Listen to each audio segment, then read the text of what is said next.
Well, hey, we all know how she came about. And she was planned. Yeah, there was. She was our planned She was baby. the only planned baby we had. Yes. So yes, She was a tiny baby. Yes. She was our smallest. I remember big bright eyes, head full of hair when she came out, and it was beautiful. She's always been more on the quiet side, reserved, and doesn't like getting in trouble for anything or for anyone. She gives That is it the truth. 100%. Whatever she does, she goes full in. Yeah. Very, very smart, very talented, and yeah, I can't say enough about her. I'm gonna let you say something. Yeah. Well, Jamila is probably the closest child we have to me personally. She's not to say I'm super smart or anything like that, but she's really smart. She's focused. She wants something. She goes for it. There's nothing gonna stop her from doing it. And she doesn't really take a lot of mess. If she don't mess with you, then you pretty much are dead to her, But she does that with purpose, because you mess with me, I'll mess with you back, and that's the easiest way to do it. She's been a great kid since we've had her. She's been, no trouble. We've had no issues out of her at all, and she's always been there to help her sister out and help her friends out as well. So yeah. Yeah, she's not into sports. Never been into sports. She's always been a dancer. Has been dancing ever since she was 4, I believe. Yeah. And she tried softball. Yeah. Once. She wanted to give dance a break because of the studio she was at. So me was like, okay, you have to do something. But you're not just gonna sit around the house. So she tried softball. Was not her thing. Did not. Because at that age when you're young, all they want to do is play in the dirt. And like I say, Jamila gives everything 100%. So she gets upset because they're not taking it seriously. Although she sucks because she's not an athlete, she gets upset because she feels like they should give that same 100%. I'm out here, let's play ball. So, and she danced until through high school. Yeah, she danced through high school. Yeah. She danced through extreme pain. Yeah. When I say extreme pain, I mean extreme pain. That's how much she loved it. And she fought through it. Yeah. Her and I have been through a lot together, because, yeah, I was always right there. He was always with our other daughter. I was always with the dancer. Dad can't be with dancer. He's like, no, that's not my thing. So I was always with Jamila. But I was always there to support her. He was always there to support. But I was the one that was taking her to practice and all of that stuff. Yeah. He had the ball player. Surprised? I was surprised because I always encouraged her to go out, meet people. It's like, how are you going to get a boyfriend if you're just going to school and coming back home and going to dance when you're always just little kids? I was like, get out, enjoy your life. You're at that age where you need to be enjoying life. So when she was like, she had a boyfriend, I was like, oh, really? I was like, oh my gosh. I was excited and I was surprised.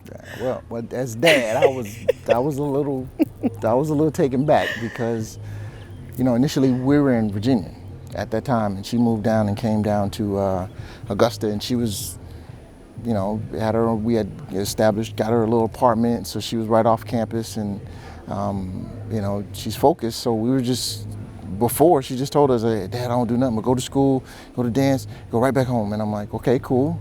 And then all of a sudden one day, now you got a boyfriend? I was like, okay, well, who is this Tim fella?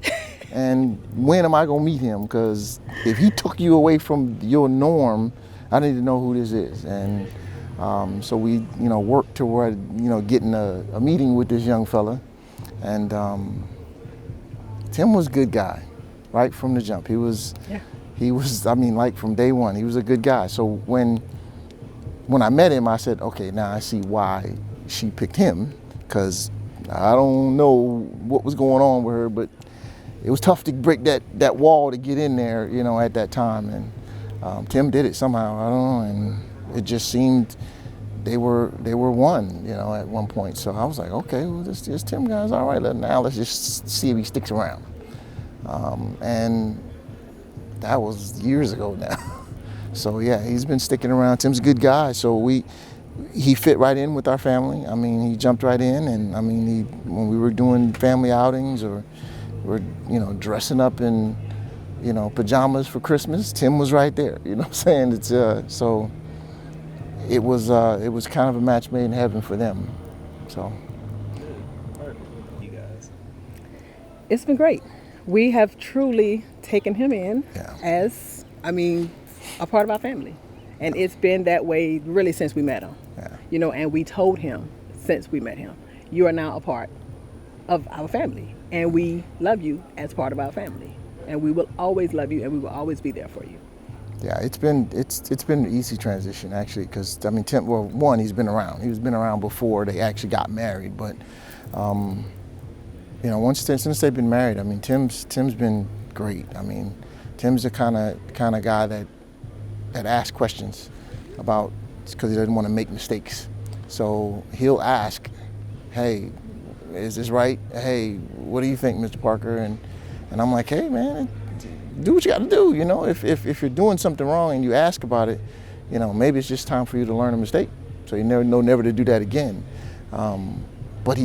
But I love the fact that he asked the questions, so he's thinking about things, and he's thinking about him and Jamila and their future, and what's the next steps in their lives. And you couldn't ask for a better son-in-law from that perspective, because if you're handing your daughter over to some man, you want him to have at least some thought about what's going to happen to her and him while they're together in the future. And Tim's the ideal person for that. And unlike the weird issue like you were stating before, they both are kind of quiet, but when they're together, you can't shut them up.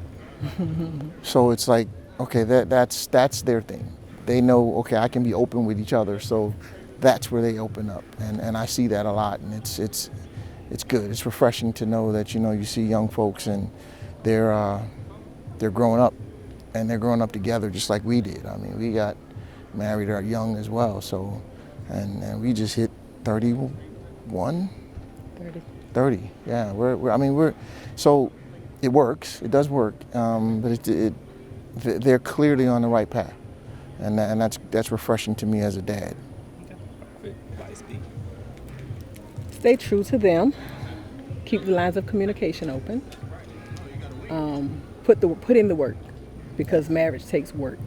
It's not going to always be perfect, but if it's what you want and if that's who you want to be with, you put the work in. Yeah, communication. That's going to be the key. It's you should be able to talk to your spouse about anything, and those are the things that are going to carry you on. Because me personally, I don't necessarily love her, but I like her, and I like to see her be happy. And that every day, watching her live out her dreams and literally watch someone live out their dreams, is nothing better than that. And you can't dispute that. You can't fight that. If you're happy and you're genuinely happy for your spouse, that you can't beat that. And that starts with communication, because I got to know what she wants. Like literally, our first date, she told me what she wanted, and I watched her go through that actually thing. She said she wanted a daycare, and I watched her build a daycare. There's nothing better than that. Jamila wants to be forensic, cybersecurity person. Tim's gonna watch her go through that, and there's nothing better than that. That's amazing feeling, and it's something that I can't wait to see them go through.